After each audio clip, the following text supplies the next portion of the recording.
Lanjut, sementara jika masih menurut konon katanya Quran atau menurut konon katanya hadis, tentunya akan sama saja dengan hanya mendapat kabar berita dari orang lain.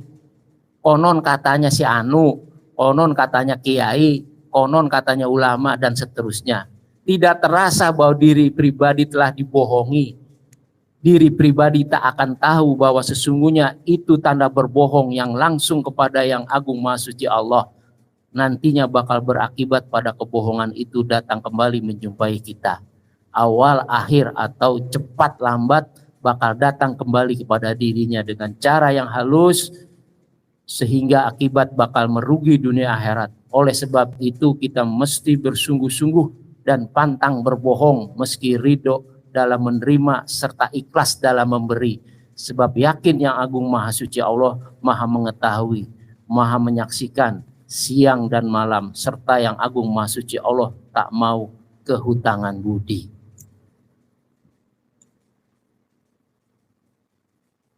Ngeri-ngeri sedap. Ketika kita ngumpul di sini aja, budaya ridho menerima ikhlas memberi seperti apa? Ya udah. Hari ini kita disinggung sama Pak Ustadz, hari ini kita disinggung sama Om Ir, tapi nggak disebutin namanya. Oh itu barang gua. Ya terima. Nah, ketika memberi sesuatu yang terpaksa, dipaksa atau memaksakan, ya harus ikhlas. Karena berharap dari rugi itu ada keberuntungan yang bakal dijabah lahir batin tanpa batas. Oh gue udah ngasih tijarah mulu gak ada. Gue datang mulu tiap malam Jumat, tiap malam Minggu gak ada. Ya tadi mungkin ketidaktaat kepatuhan kepada pimpinan. Dan ada sesuatu yang dosa kepada diri kita. Itu tentang untung dan rugi manusia tadi. Untung ruginya tadi di sini terakhir. Ridho menerima, ikhlas memberi. Ini cakupannya agak luas. Baik ilmu, tenaga, pikiran, atau jaburan, ataupun tadilah garis yang mungkin tijaro lah bahasanya. Karena ini ngeri-ngeri sedap kalau kita bicara uang itu sensitif. Nanti kalau setan ngomong, ngaji kau bayar. Waduh, astagfirullahaladzim. Kata Allah, mata lo aja nggak bisa kebayar. Yaitu ternyata diajarin di sini. Ayo sok. Ketika kita merasa rugi, coba berharap.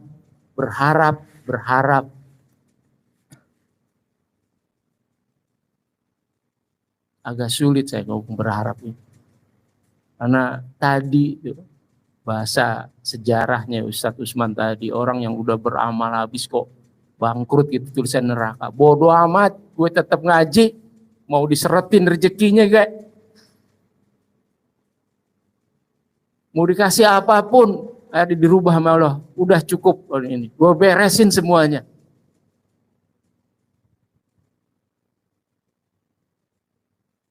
Gitu wae. Bodoh amat, gue tetap datang. Masih gitu aja yang dibilangin. Ya itu karena hal-hal yang seperti itu nggak ada yang tahu. Mungkin Pak Juarsa masih neraka nih begini, nggak ada kok. Tapi kalau Allah udah mengubahnya ternyata seret, tinggal kita mau nggak bersyukur. Ini bahasanya agak sulit coba. Ini mengalahi investasi yang luar biasa di saham yang kadang untung rugi di sini tuh. Lahir batin dunia akhirat tanpa batas. Ya akhirnya dibaca juga nih surat apa tadi ya saya baca. Bismillahirrahmanirrahim. Fadzakir inna fa'atiz zikra. Oleh sebab itu berikanlah peringatan, karena peringatan itu bermanfaat. Sayadzakaru may yakhsha, orang yang takut kepada Allah akan mendapat pelajaran. Wa yatajannabuhal ashqa, dan orang-orang yang celaka kafir akan menjauhinya. Bodoh amat, mau dibacain kayak kitab kuning nggak jadi pelajaran. Padahal sudah dilalui. Seperti orang-orang terdahulu kata Allah. Seperti orang-orang terdahulu. Bahkan belajar terhadap yang sukses dan belajar terhadap yang gagal. Jadi di mana kita posisinya? Dikasih peringatan yang seperti ini, berharap rugi ketika beruntung, berharap beruntung ketika rugi. Di posisi itu kita. Cuman satu, taat manut kepada guru. Tinggal kita, biasa-biasa aja katanya. Ya silakan mau biasa-biasa aja. Mau di posisi tadi peringatan ini, orang yang takut akan mendapat pelajaran. Kalau dia takut kan kita nggak dibuat-buat, itu luar biasa Allah datangkan rasa takut itu. Nggak tertahan Pak. Makanya ketika sholat itu ada dehes, coba ada rasa takut dikit. Ya itu sulit kita bayangin itu ketika lagi sholat seperti itu. Ya harus dirasain. Karena emang Allah nggak kelihatan. Tapi di posisi mana apa ya tazanna buhal ashko, dan orang-orang celaka atau kafir akan menjauhi. Cuek aja lah. Besok juga begini lagi. Ya tadi itu. Yang takdir sama qadar baik atau buruk. Ada yang bisa dirubah, ada yang nggak bisa dirubah. Bahkan di sini disuruh merubah. Kalau bermaksud merubah, berharap rugi ketika beruntung, dan bermaksud berharap beruntung ketika rugi, ya ayo. Dengan ridho menerima, ikhlas memberi itu, sok taat. Bahkan pimpinan pernah ngelihat, wah ini mau kejadian. Cuman nggak diceritain mau kejadian apa. Kamu jakat karena emang udah waktunya dia berapa sesuatu, dia ngelewas aja. Dan terjadilah sesuatu. Tapi kita dengan kejadian itu tiba-tiba kok ada maksain gue harus ngeluarin uang sekian, itu enggak disengaja atau enggak disengaja. Ya mungkin pimpinan juga biar ngerasain lah di posisi mana kita nanti dapat ujian itu.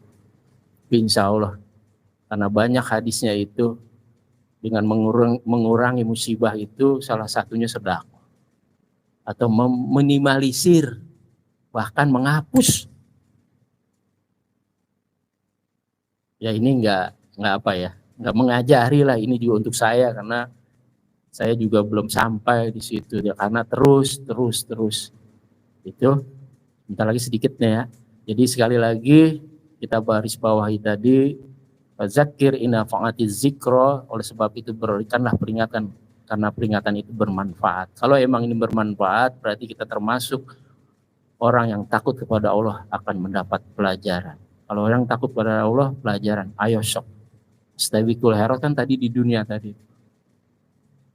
Kalau udah di sana ya udah semuanya putus. Jasadnya aja jadi tanah semuanya. Jadi kembali lagi sampai tadi ada niatan merubah rugi. Beruntung berharap rugi, yaitu di posisi itu. Insya Allah lahir batin dunia akhirat tanpa batas.